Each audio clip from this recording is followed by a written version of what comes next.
Pai do Senhor, povo de Deus, que quem vos fala, Diácono Dales, com mais um vídeo para o canal. Meus irmãos, hoje tirando uma dúvida muito grande que muitos servos de Deus têm. O púlpito da igreja, ele é santo ou, infelizmente, isso é algo estabelecido pelo homem para dizer que ele é santo? Vamos tirar sua dúvida hoje aqui no canal. Mas antes, fique com a vinheta.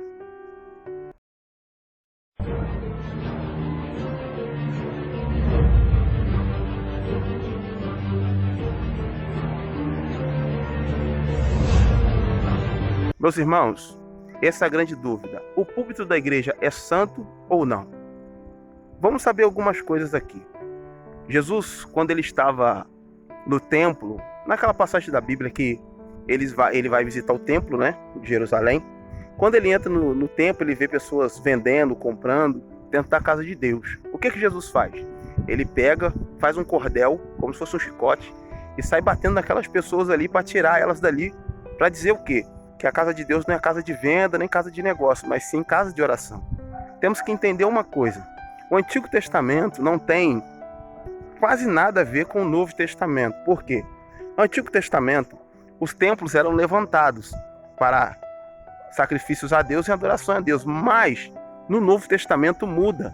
No Novo Testamento, em 1 Coríntios 3,16, vai dizer: não sabeis vós que és templo de Deus, o Espírito de Deus habita em vós? O que o apóstolo Paulo está querendo dizer aqui? Ele está querendo dizer que não se precise mais levantar um templo, um altar, porque o templo de verdade é o seu corpo. E quem habita dentro do corpo? 1 de João 5,7. 3 são os que testificam o céu, o Pai, a Palavra e o Espírito Santo, e os 3 são só. Então temos que botar uma coisa na nossa mente. O púlpito da igreja, ele é santo? Pensa com você agora. O púlpito da igreja, ele só é santo se tiver um crente lá em cima. Por quê? Quem é que subiu no Calvário para morrer por mim e por você? Jesus Cristo. Se Jesus sobe no madeiro para salvar eu e você, ele não salvou para salvar o púlpito. Ele morreu para salvar os pecadores. Então ele subiu naquele madeiro para morrer por pecadores. Então entenda uma coisa, o púlpito ele só é santo quando tem um servo de Deus que já aceitou a Jesus Cristo no púlpito. Quando não tem ninguém no púlpito, o púlpito só é um altar, nada mais do que isso. Tem gente religiosa que diz que o púlpito é santo. Por que o púlpito seria santo? A Bíblia também diz que Deus não habita em templo feito por mão de homem. Então não tem sentido algum de o púlpito ser santo se não tem um crente lá em cima.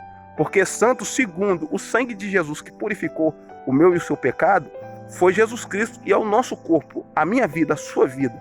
Então o púlpito é santo se não tiver um crente lá em cima? É lógico que não, é simplesmente um púlpito. Agora, se tiver um crente lá em cima, sim, ele é santo. Quando a Bíblia diz lá atrás, os filhos de Arão, que foi fazer fogo estranho dentro da casa de Deus, Deus consumiu os dois, é porque naquela época, infelizmente, era desse jeito. Não podia entrar no Santo dos Santos ou trocar. E o fogo estranho era simplesmente um fogo, uma tenaz, que tinha dentro do templo. Então eles queriam trazer fogo de fora para dentro. Então aquilo consumiu eles. Mas vamos tirar esse negócio da nossa mente, irmãos, que púlpito é santo. Não, irmão, o púlpito é santo quando tem um servo de Deus lá em cima. Se não tem um crente lá, o púlpito só é o púlpito. Me prova isso, diácono. Voltando lá à passagem de Jesus. Jesus, ele está lá, falando com aquelas pessoas, ele expulsa o povo do templo. E uma coisa muito interessante ele diz. Ele diz o quê? Não faça a casa de meu pai a casa de vento, porque é a casa de oração. Logo depois, uma passagem mais abaixo, os fariseus vai parar Jesus, vai dizer para Jesus: Jesus, em nome de quem você faz isso? Ele vai dizer assim, ó: derrubai esse templo e eu o colocarei de pé 3 dias depois. Muitos deles estavam pensando que Jesus estava falando do templo, a igreja, né? Aquele templo de oração que ele estava fazendo de casa de venda. Mas Jesus estava falando do seu próprio corpo. O próprio Jesus disse: derrubai esse templo e eu vou colocar ele de volta. Em 3 dias eu estarei de volta. Se Jesus disse que o corpo dele é um templo, entende uma coisa aqui? Então a santidade não tem que estar na igreja. A santidade tem que estar aqui. Então o que é o templo de Deus de verdade? A igreja? O púlpito que é santo? Negativo. O templo de Deus é o meu corpo, é o seu corpo. Então entenda isso. O púlpito ele só é santo quando tem um crente lá em cima. Se não tiver um crente lá, a gente está perdendo tempo. Então, tirando a sua dúvida, o púlpito só é santo se tiver um servo de Deus lá em cima. Se não tiver, o púlpito só é um púlpito. Não podemos confundir a lei com a graça de Deus. Antigamente, vamos entender uma coisa. O pecado, quando o povo pecava, ele tinha que pegar uma pomba. Quem tinha pouco dinheiro pegava uma pomba ou uma pomba, algum animal, e levava lá até o sumo sacerdote, ele matava aquele bicho, o pecado do ser humano passava para o bicho e na morte dele, aquilo subia em sabor a Deus, então ali encobria o pecado, né? Não purificava. Vamos saber que não purificava. Mas quando Jesus morre na cruz, os nossos pecados foram transferidos para ele. E quando a gente aceita Jesus, os nossos pecados que a gente praticou até hoje não conta mais, porque está indo para a cruz.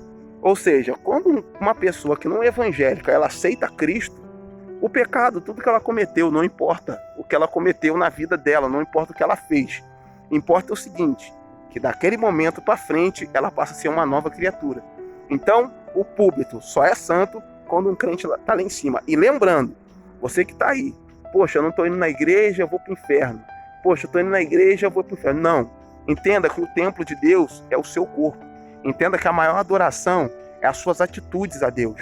A sua maior adoração não é o que você faz na igreja, mas é a sua adoração aqui fora. O templo de Deus está aqui. Quem mora dentro de você é o próprio Deus.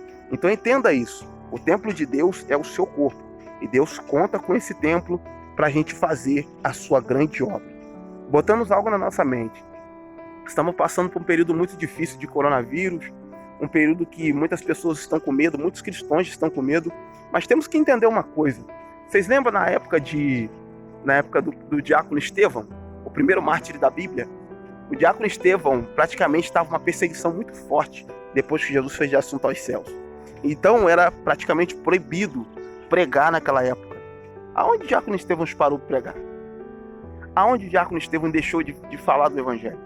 Quanto mais perseguiu, mais ele pregava. E ele morreu por amor à palavra. Será que estamos fazendo certo? Nessa meio dessa confusão do coronavírus, de nos calar, de nos guardar dentro de casa. Será que estamos sendo certo?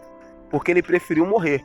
E quando ele estava de joelho, perto da sua morte, ele disse que olhou para o céu e viu o céu aberto e viu Jesus à destra do Pai. Então entendamos uma coisa. Quem está certo? Os apóstolos que preferiu bater de frente com aquele povo que queria adorar homens? Ou devemos fazer o que estão mandando? Ficar guardado dentro de casa, sem fazer nada, pessoas morrendo, indo para o inferno e a gente guardado dentro de casa. Temos que botar uma coisa na nossa mente. O apóstolo Paulo, ele foi contra o sistema. Os discípulos foram contra o sistema. Não podemos deixar de olhar para isso. Devemos fazer a obra que Jesus fez. Quem disse que Jesus não incomodava no começo, mas depois começou a incomodar? Ele não preferiu morrer? Jesus tinha opções, irmãos, de voltar para o céu. Você lembra que lá no Getsemane, ele se pensou em desistir? Ele disse, Senhor, se for possível, passa esse cálice de mim. Mas ele falou, mas todavia seja feita a tua vontade. E aí, meus irmãos, vamos fazer a vontade de Deus ou vamos deixar os homens continuar morrendo? Vamos ficar idolatrando o púlpito, vamos ficar idolatrando a igreja, ou vamos viver o verdadeiro evangelho, que é o templo de Deus aqui? Bota uma coisa na sua mente. Deus quer o templo de Deus, não a casa de oração. Entendemos uma coisa, igreja quer dizer eclésia, que quer dizer tirados para fora. Então Deus não quer que ficamos a nossa vida toda dentro de um templo, pregando para crentes. Que Ele quer sim, que nos enchemos dentro do templo, mas esvaziamos aqui fora, onde pessoas morrem. Olha aqui, ó. Aqui é onde eu moro, ó. Tá vendo? Vários bairros ali lá para cima. Aqui foi onde eu passei a minha infância, onde eu soltei muita pipa, brinquei muito, mas é isso que a gente vive hoje, infelizmente.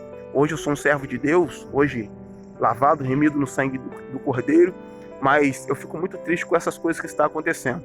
Mas botamos uma coisa na nossa mente: deixemos de idolatrar o púlpito, deixemos de idolatrar pessoas que têm um status bons, mas vamos idolatrar somente aquele, Jesus Cristo, o Nazareno. Eu espero ter tirado a sua dúvida, que templo de Deus é o seu corpo, e altar só é santo quando tem um crente lá em cima. Se não tem ninguém lá, é simplesmente um altar. Amém, meus irmãos? Eu peço que você compartilhe esse vídeo, deixe o like no vídeo, convide um amigo para estar assistindo esse vídeo, comenta esse vídeo. Se você tem um vídeo especial aqui para nós, entra aqui, deixa aqui embaixo aqui o vídeo que você quer que a gente façamos aqui no canal. E eu fiz esse vídeo aqui de intuito para os irmãos entender que a gente teve uma infância. Aqui foi minha infância. Está muito diferente da época, né, que eu era moleque, mas é muito bom estar aqui de novo. Então Deus abençoe a vida de vocês. Deixa o like no vídeo, compartilhe o vídeo e chame mais um. Vamos fazer assim, compartilhe com um amigo esse vídeo, que vai estar ajudando muito também. Fica com Deus e até.